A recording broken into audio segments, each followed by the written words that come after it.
Well, thank you. My career took some strange twists and turns, and if you're a young person and you're considering your career, just go with it, because interesting things can happen that you don't see coming. In 1992, I was working for Kenworth Trucks, and I had the test and certification engineer reporting to me. I was actually an electrical engineer and didn't know much about trucks. He came in one day and said he was going to work for Mercedes-Benz. And given that it was a depression in the industry, I ended up being the test and certification engineer for Kenworth 5 minutes later, and I'm still trading on that information. So I didn't see it coming, but it was really good for me. So just go with it. Now, I'm going to talk, but bear with me for a sec. I've got to get this. Yeah. I'm going to talk about some career highlights or experiences that led to court appearances. I'm going to provide an insight into the interaction of expert engineers with lawyers or the legal process. And I'm going to comment on how to improve the way this system works. So I hope to be really controversial, because the system needs urgent repair, reform. So, quite a long time ago, there was a death underground, and this particular, this occurred at the Bendigo gold mines, 550 metres below ground, and a young sort of temporary worker who happened to be a uni student died. And I got involved, the Department of Mines and Energy at the time got me involved to look at this issue. When I was there a couple of days later, I saw the vehicle, they brought the vehicle upstairs, and so I looked at it. You'll notice that the bonnet's all distorted. So picture this, at the end of the shaft, this machine is parked, and the maintenance guys come in and the machine won't start. They know the batteries are flat, so they assume that somebody's left the lights on and the batteries are flat. And they then go about getting this machine going without checking out what the state of this machine is. So the machine was parked. The start of the shift, the battery was flat. The machine could not be jump started, so they brought the jumpers onto it. Now it had fresh batteries. It still wouldn't start, so they assumed there was a fault in the machine because the batteries had been flat, therefore there's a fault in the machine. And young Patrick Stevens, 18-year-old uni student, casual worker, was instructed to hardwire jumpstart the machine. So they had the battery pack, the bonnet came over, he got into the engine compartment and he hardwired the starter solenoid, defeated the interlocks, the machine started and it ran away.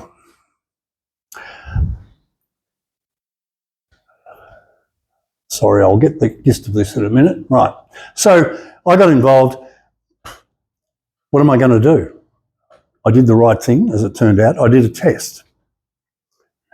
There was a bit of a slope. We took the machine out. You'll see there's a jump start battery there. It got wired up to do exactly what the guys said they did. And I had somebody on the step and fiddled with the controls, got them as I thought they were, started the machine, it ran away. What? Ran away. So I was pretty happy with that. I could reproduce what had happened. Anyway, the machine had a park brake control. This particular one, I think you had to push it in to engage the park brake. The machine had been parked with that control in the release position, and the engine was interlocked because this is a parking system that needs the engine running to release the park brake, build up hydraulic pressure. Somebody had left it in the release position, and that's why the machine wouldn't start. And the mechanics who did this job didn't understand how this worked. But I'll say, in their defence, there are other machines on this site that had park brakes that you pulled out. So there was a basis for confusion here. Anyway, the company involved and the supervisor involved were both charged with an offence. And they went to court. This process took 3.5 years. In the Age, about that time, Mr. Stevens, the father, called for a time limit to be set on prosecutions relating to workplace deaths, accidents. During the 3 years, we were left in limbo, he said. It's a bit like an open wound, it never heals. So the family didn't actually know the circumstances because no one was talking. And the process took 3.5 years or so. Whoops.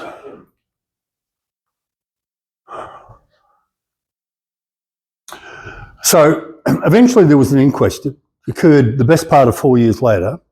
And about 2 weeks before the inquest, I received a report, maybe it was 3 or 4 weeks, I can't remember, from the court.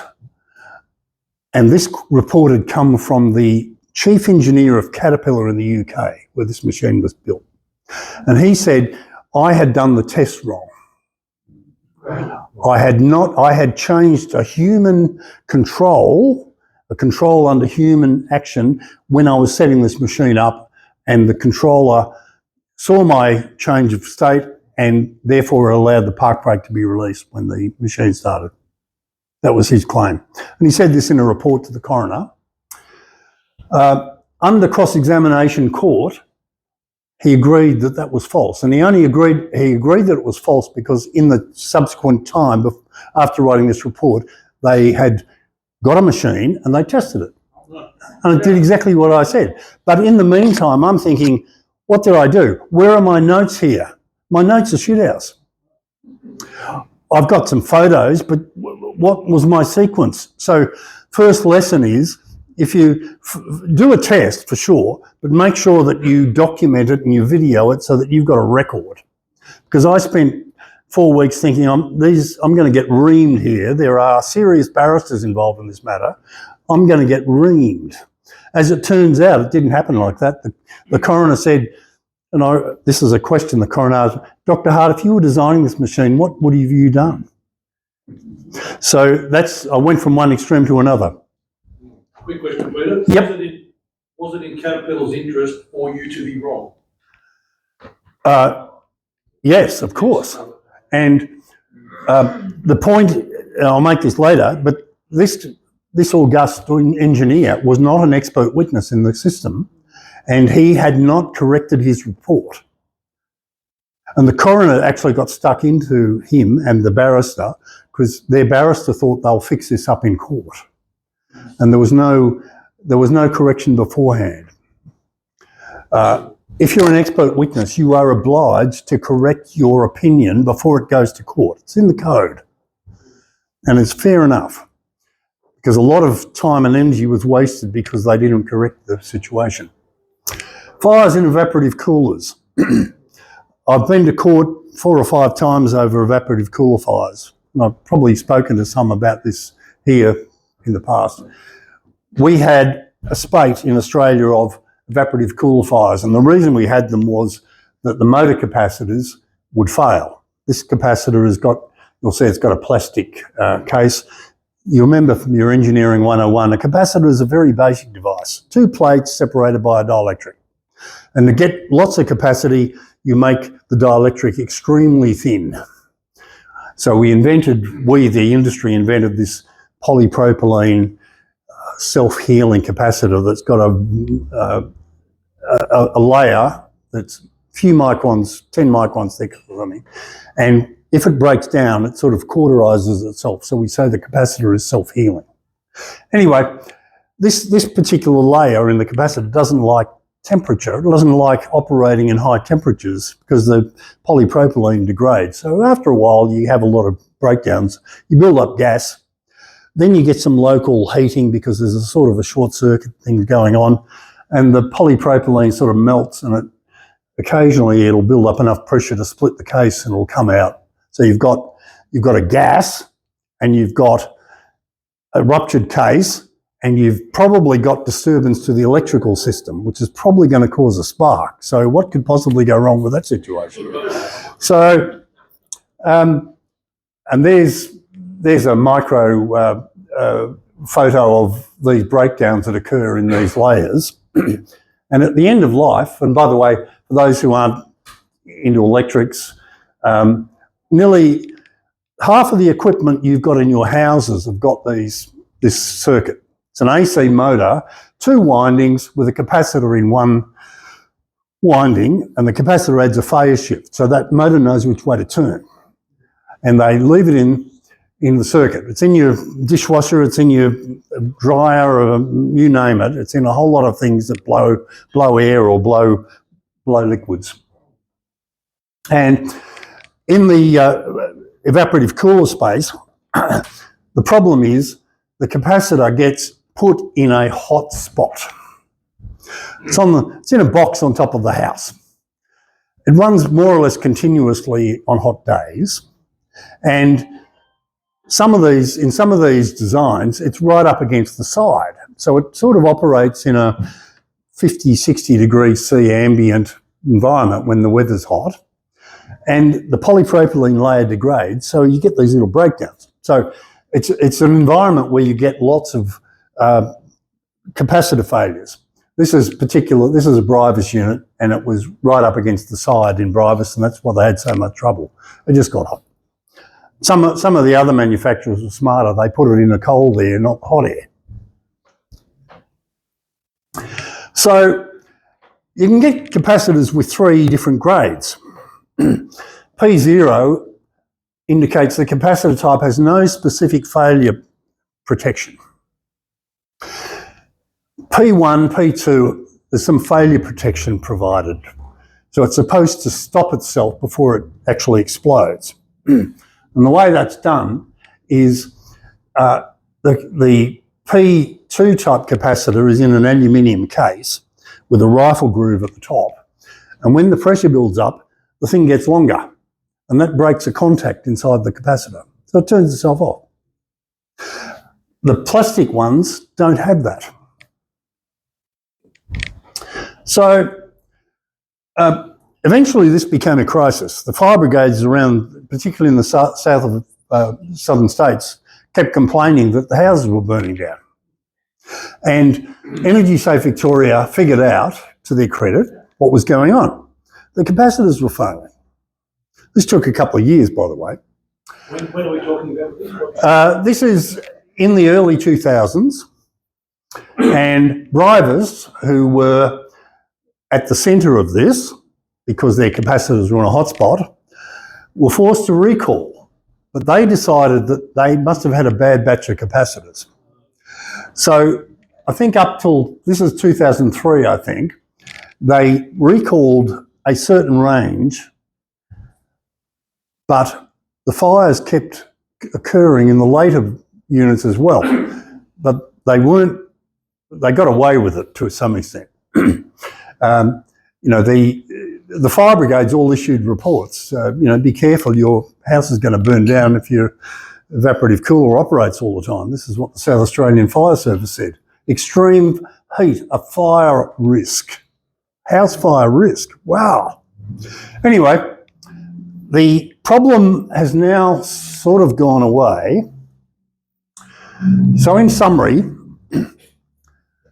Australian standards still do not mandate protected capacitors.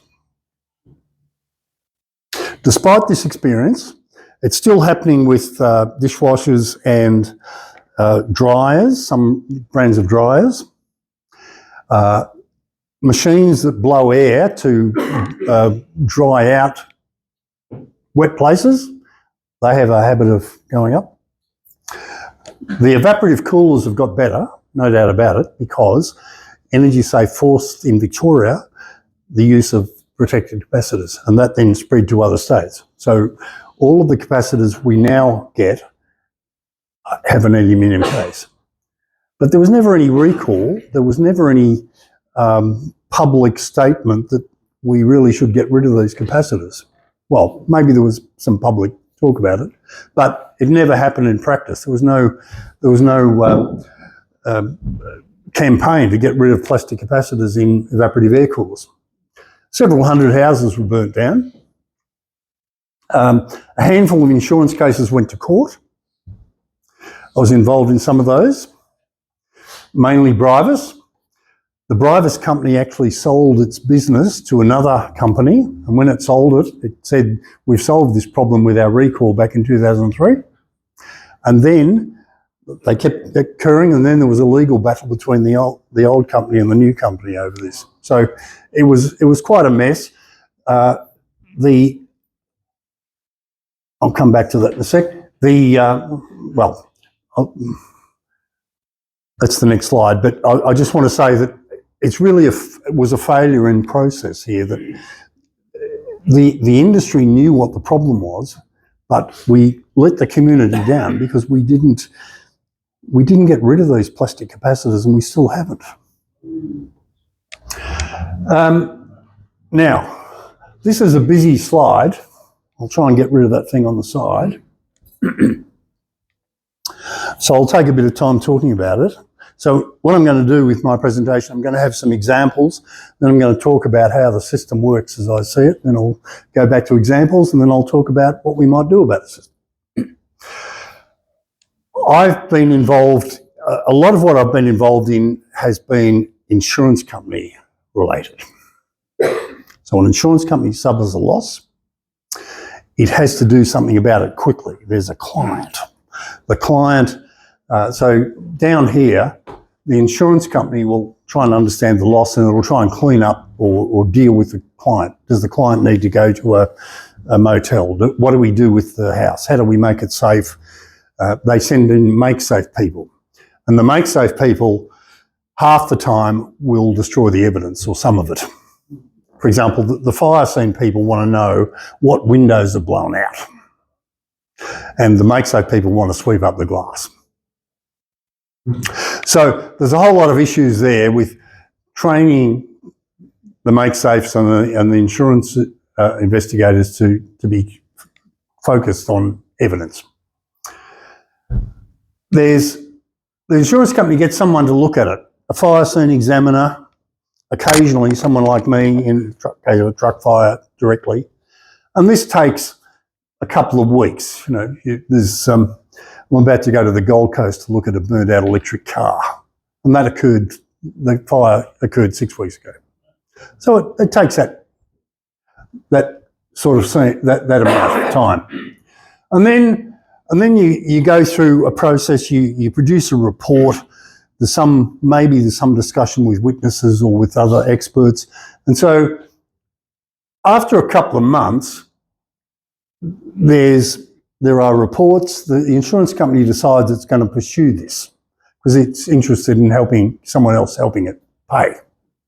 So it gets a lawyer involved.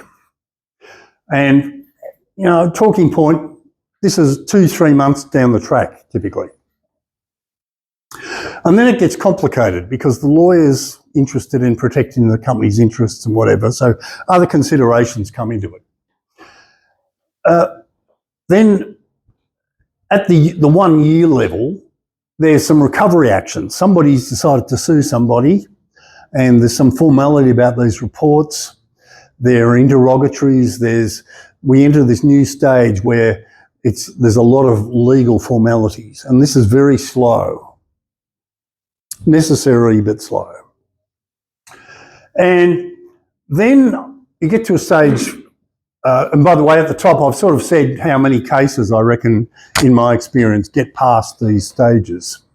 So 25% of them, so I'm going to say 50% of the insurance cases sort of get to the next stage where they're interested in knowing who they should sue. 25% of them get to this stage where somebody's decided to sue somebody, and then it goes on like this. Stage 5, legal arm wrestling. This goes on forever. This is a complete waste of time, mainly a waste of time, where you have multiple experts writing reports about an event, and it becomes a he said, she said process, where I've written a report and he's written a report, therefore she needs to write a report analysing what we've said. And then somebody else writes a report about that, and then we go through another round where we have 2 or 3 cycles of he said, she said reports. And some of these reports are appalling because they are basically the expert putting into paper their opinions about the other person's opinions. It's not real, it's completely unfocused, because in all forensic matters, there are some fundamental questions to be answered, and it should focus on the questions. The first question in a forensic examination is, what happened? What do you think happened? And you can define these very sensible questions, and a lot of time I read other people's reports and it's just going around in circles, and I think this is completely unfocused, and the timeline has become out of control. Anyway. Can I sneak a comment in here, Peter? Yes. Because I get this quite a lot as well. And I also sit on the tribunal. And if I get a report from an expert giving me his opinion on other experts' opinion, I won't even read it. It's complete bunkum. Yeah, I agree. And I have a standard clause in my report saying it is not my experience that one expert giving a tribunal his opinion on other experts' tribunal is of any use to the tribunal or the court. Correct. So I just distilled from any subsequent report, yes, any new information. Yeah. There's no new information. Well, I'll come back to that because it's a central theme in this presentation. Go on, Peter. Yeah, over there. So then eventually you get to this sort of settlement actions where the lawyers have decided, well, we're going to have a conclave, or perhaps the judge has decided we're going to have a conclave, because we now think we've educated ourselves to the level where we know what the questions to be answered are. And that can be a really good process. My point is that it should have occurred 2 or 3 years earlier, because some of this is about educating the lawyers. And so, go on. Having come out of asset management, I had shelves with insurers' reports on them relative to everything. I mean, maybe 20 of these great big lever arch folders with all the cases. And the insurers were desperate to give that information out to us to make sure we didn't repeat failures that occurred anywhere around the world. Most of the big companies. And I would have said that was by far the biggest when I was running that, much bigger than these smaller things which got through. So where did the two things link together? You've got the insurers who want to prevent accidents and charge you for the information, as well as, rather than getting to this stage is surely 5% of the cases that are out there. Well, I've never been, I get asked by insurance companies to write reports, but it's not focused, in my experience, on how do we avoid this. Okay. It's about a legal case that they're considering. Well, I can assure you the big insurers do send these out and make sure they charge you for it. Yeah. Okay, well, I'm glad to hear that. So,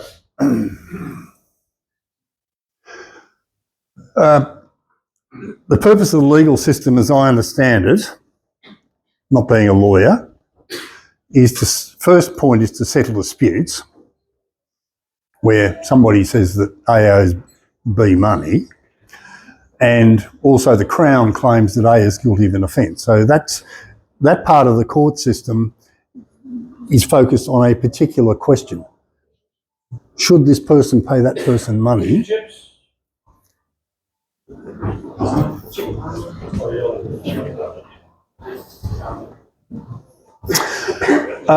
Or is this person guilty of an offence? And then there's a second aspect of the legal court system, and I've got the word court underlined there. There's a part of the court system that's about explaining events. So there's a coronial process, or there's a public inquiry where there's the truth of the matter is hopefully going to be found out. And then there's another aspect of the legal system, court system, where they're about controlling behaviours, family courts and bankruptcy and a whole lot of other stuff. Of course, I'm going to focus on 1 and 2. So this is a live matter, so I'm not going to say too much about it. This is a house fire, and that is a gas heater that was installed on top of a garage, and it blows hot air into the house. And this photo here is in the house, and you can see the 2 ducts, the intake and the outlet, and you can see there's a big hole in the floor there. And the fire occurred on the 25th of October 2025. Sorry. Hold on. No, that is a mistake. The fire occurred on the 25th of October 2015. Sorry, my mistake. And I didn't actually inspect this place. Someone else inspected it. I've written 3 reports about it. The matter is yet to reach court. So it's coming up for 10 years. Now you might ask yourself, is this sensible? Of course it's not sensible. And there are 2 gas fitters and 1 electrician who are arguing the toss over who did what. And the reason it's gone on for so long is that the forensics were done so poorly at the start. Because there are some observations, there are more questions to be answered. They're not answered by the forensic process. And this was a fire scene examiner back in 2015. And so the point here is that bad forensics generate court delays, long cases, because people start arguing over the fine detail. This can then get sheeted back to the instructing legal teams on either side, being specific what they want and not accepting poor forensic work, saying, no, you haven't answered the question. Well, I think I've got a Palmer too. Mine's coming later. So Jeff, the answer is that the insurance company is not wise to what's going on here. I mean, they get a report. This is not the people are good people, but they're not scrutinising the forensics at the start. And so we lost the opportunity. This house was pulled down, 6 months afterwards. It's all gone. And all we've got to go on are a couple of fire scene investigations that are arguable because it can be seen one way or the other. So the case goes on because the forensics wasn't done well. And this occurred a long time before lawyers got involved.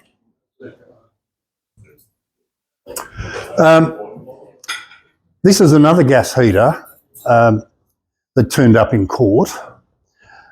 And Vulcan had a lot of trouble with gas valves for a while. They're these stand-up Vulcan heaters. So you can read about it.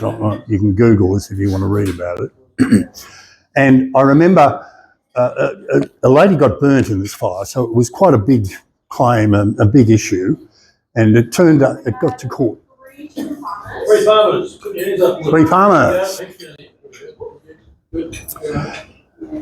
And I mention this one purely because I'm an electrical engineer. So in this matter, I've written a report about how the control system on the gas heater works.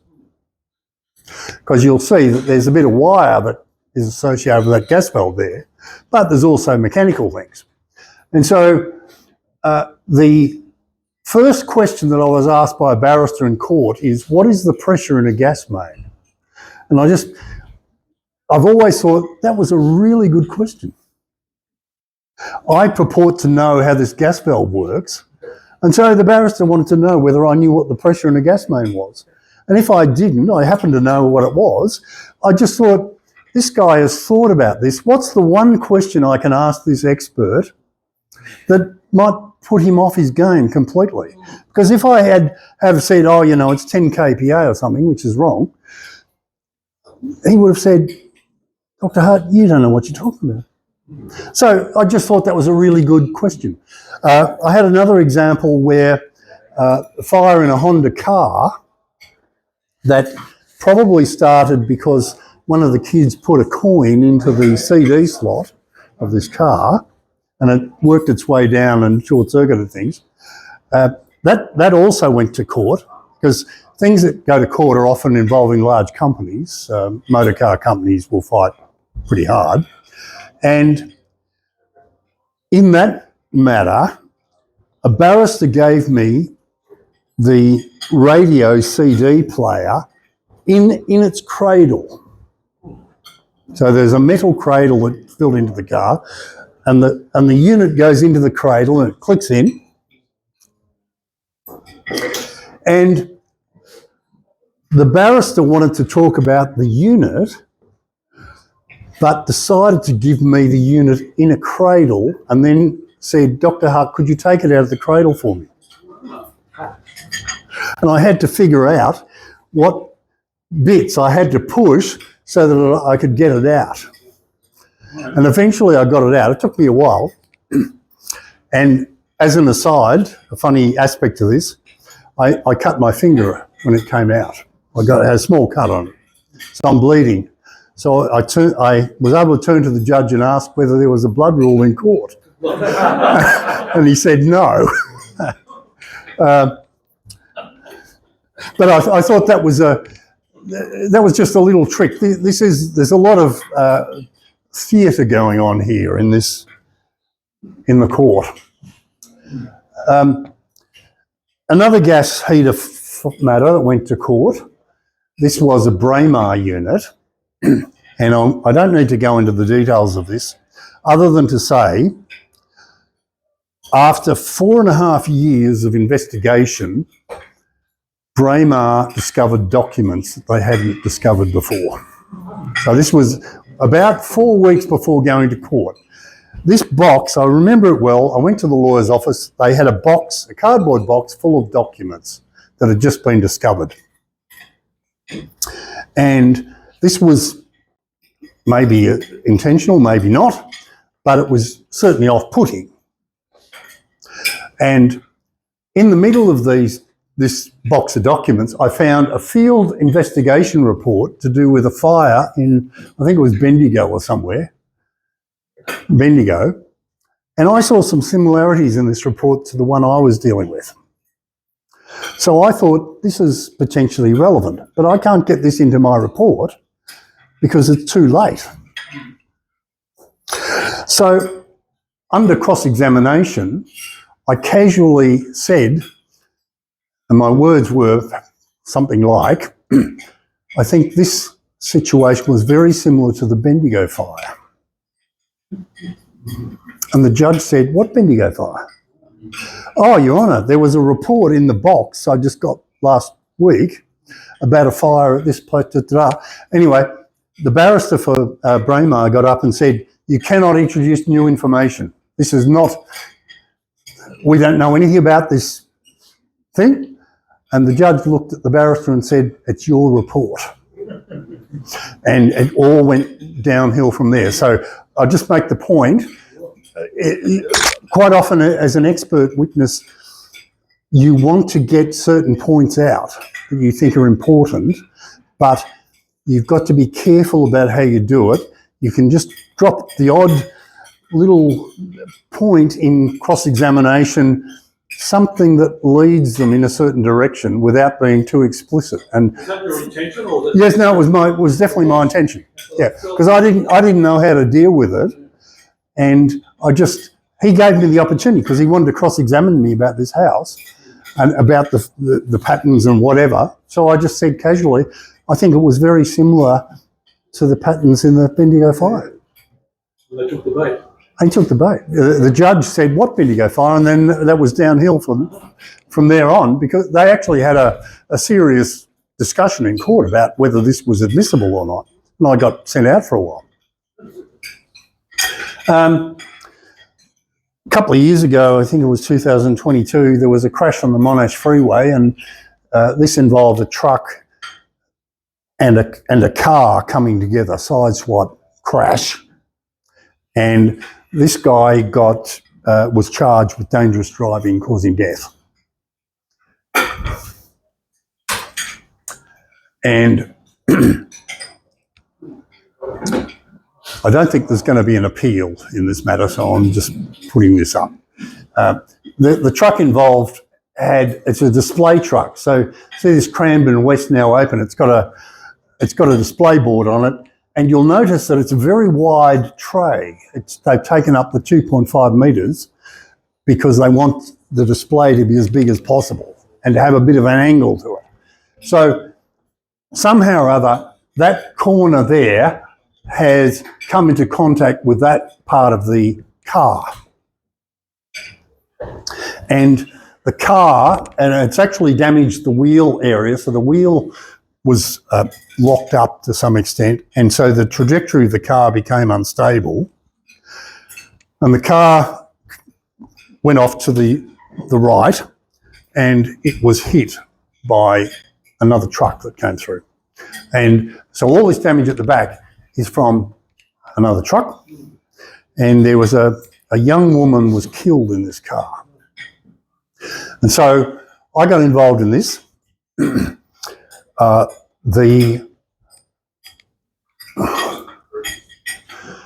went and had a look at the truck because there was there wasn't a serious report about the truck. This is 2 years later. It's an old truck, and this is the mirror. So clearly in this sort of a crash, you're worried about whether driver A can see driver B. It's got a flat mirror, which has notoriously got a very poor field of vision. Looks along the side of the truck. And it's got a wide angle mirror, but the wide angle mirror has lost its resilience. This never, as it turns out, never came up in court. The knuckle joint behind this mirror has worn out, and somebody's tried to gunk it up to hold it in place. But it turns out that didn't even work, because when you pushed the mirror, it just went everywhere. So this mirror was sitting there vibrating on the road. Useless. So the truck driver had poor field of vision. Now,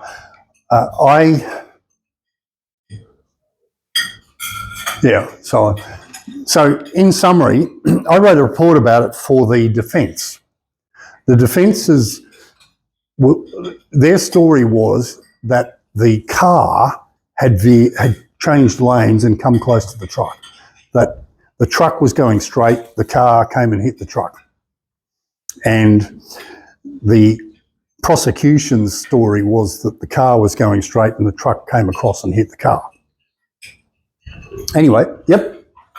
Just looking at it, as you said, the trailer's wider than the cabin of the truck. But if I had a trailer like that coming behind my car, because I remember that's illegal. It's on the truck. It's not a trailer. It's built onto the truck, and there is no limit. Yeah, the width limit is 2.5. The cabin's 1.7 something or other. So there's about 400 millimetres sticking out. And there is no rule about this. So, in summary, Excuse me, Peter. Yep. Who's still waiting for vote? I've got a Palmer to come. Yeah. Right. What do you have? You got voted? First one.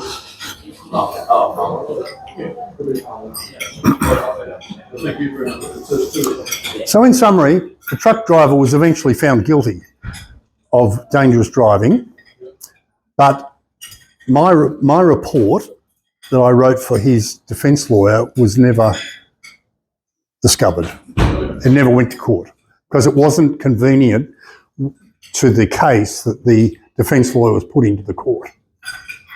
I think this was a mistake, by the way, but that's how it went. The seatbelt in the Suzuki was found to have unlatched at the end of this crash. The seatbelt the car had been whacked from behind.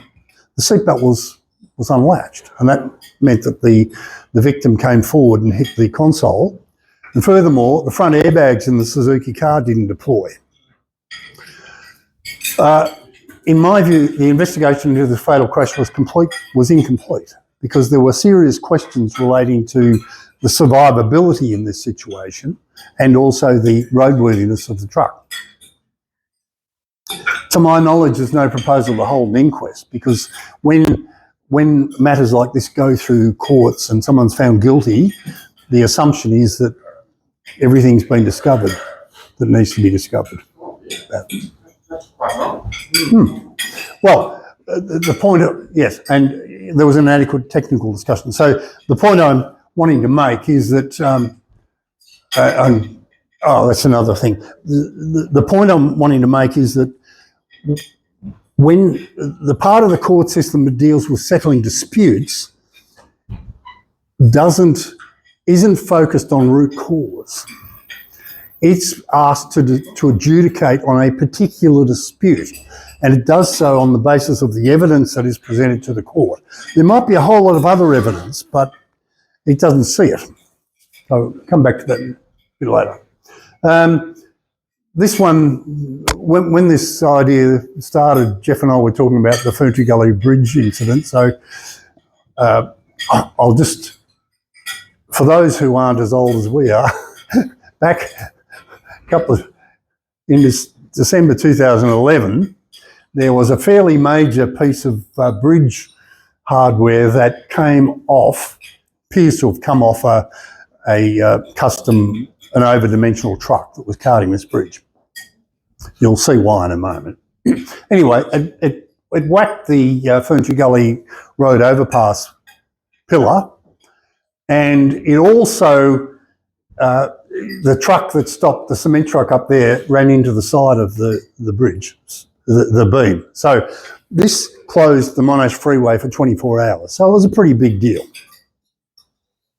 Happened at midnight, and it took them 24 hours basically to clean this up because, of course, Vic Roads were worried about the bridge. It's had this huge whack, and it needed to be checked out and fixed. So I got involved in this. That's the cement truck resting location of this is the truck that was pulling the load, and it was a mob called OD Transport in Daniel. And when you cart bridge beams, you put a jinker on the back. So it's not like it's on a big trailer. You just have the beam, you attach it to the truck, and then at the other end you put a jinker trailer. And this jinker trailer has a steering mechanism, not for use on the road, but for manoeuvring the jinker. Sorry, just a second. How long are you going to be here? Oh, well, Young man? Yeah, your comments. That's right, 15 minutes. Stop me if you're getting bored.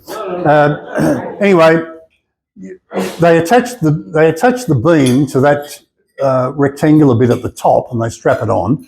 And then this is part of the steering mechanism. You can see that it's got a drawbar, and the front axle is steerable.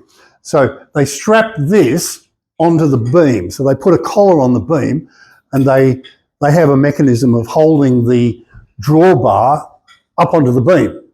So the steering is disabled. That's on the truck. The forces were so great that all the bolts from the kingpin came off the bit on the beam.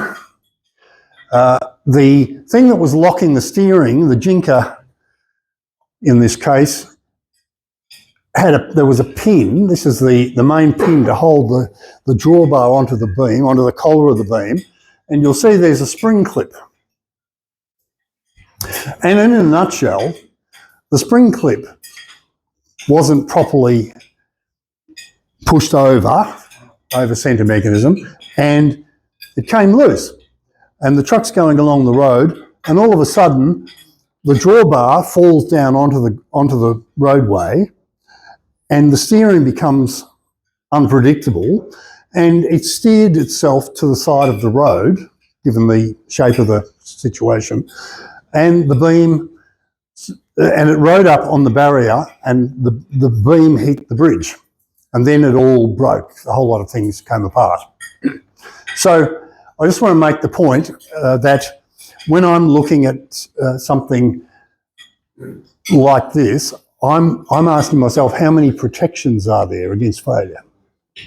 Because you can't, if you have an event that can do serious damage to people or property, you need to have multiple protections that are independent, because you can't rely on one. And sometimes these questions are very difficult to settle. What are our protections here? Can the driver see this happening? The answer is no in this case.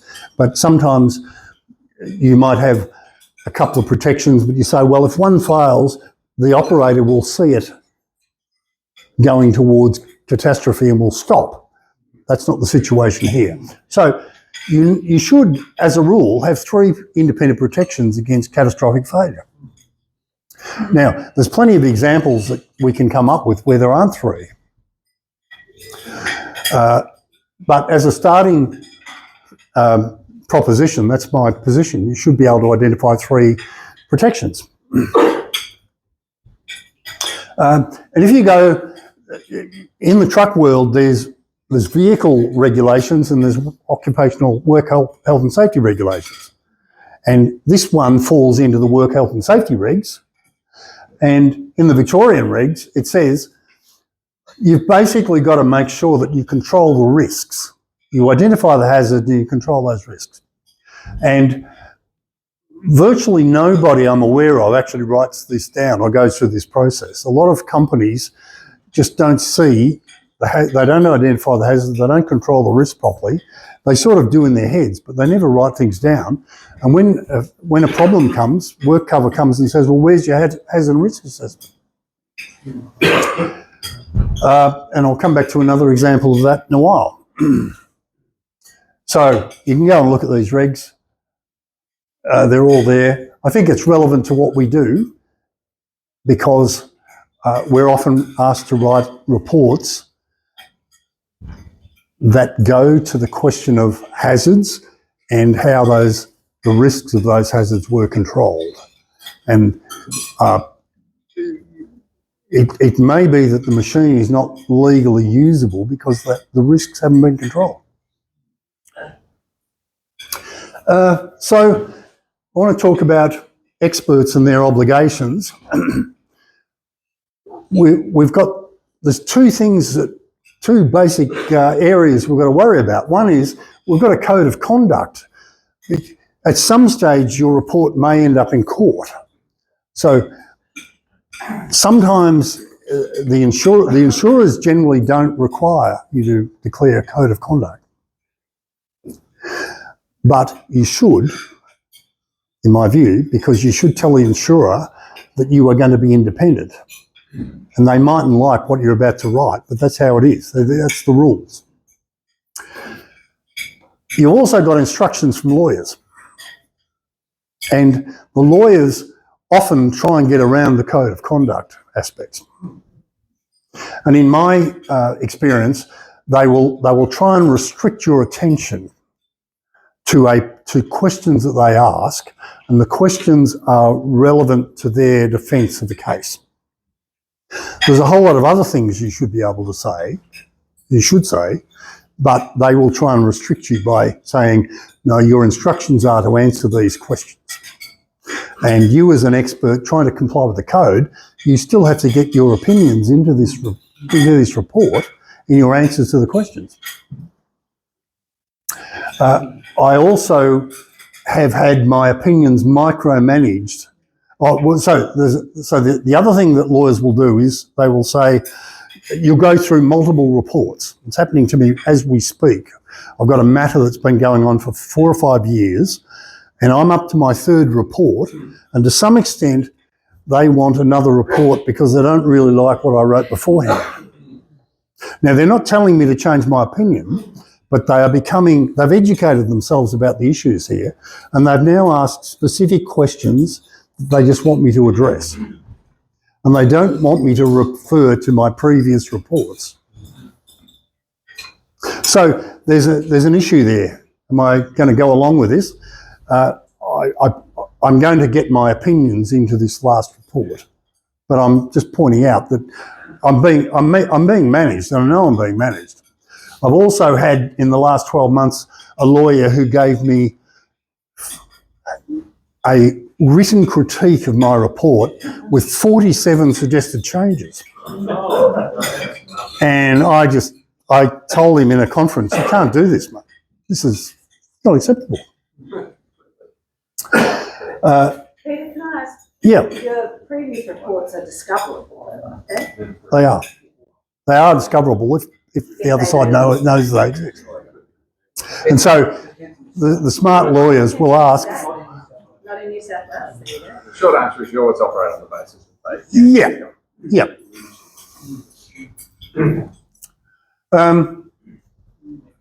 Sorry, just before we leave that subject. Yeah.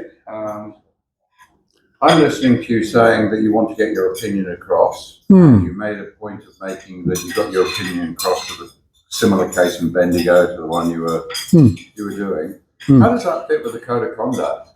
Because you're there to assist the court. You're not there to get your opinion across in any other way other than the court wants that opinion. So you're trying to force an answer on the court, aren't you? No. I'm pointing out to the court that there's more that they probably should know. You're breaking the rules of the court to do that. Not in this case because it was brought up in another report. But surely that's not your role.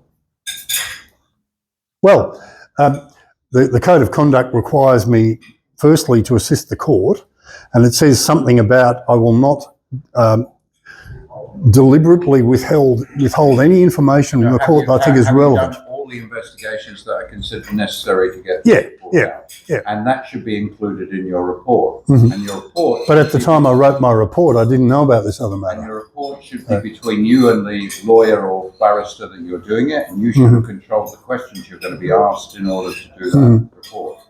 So how does that Bendigo case fit into your role as a sorry, I don't want to pick on you, but it's all right. Be controversial. Sure. Sure. How come you're trying to influence the court with your opinion?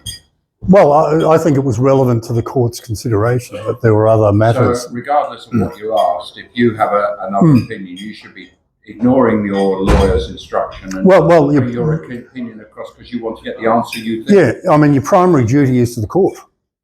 Sorry, I'm being controversial. No, that's good. I'm hearing you saying that you're trying to influence the court. And I thought I'm not trying to influence the court. I'm trying to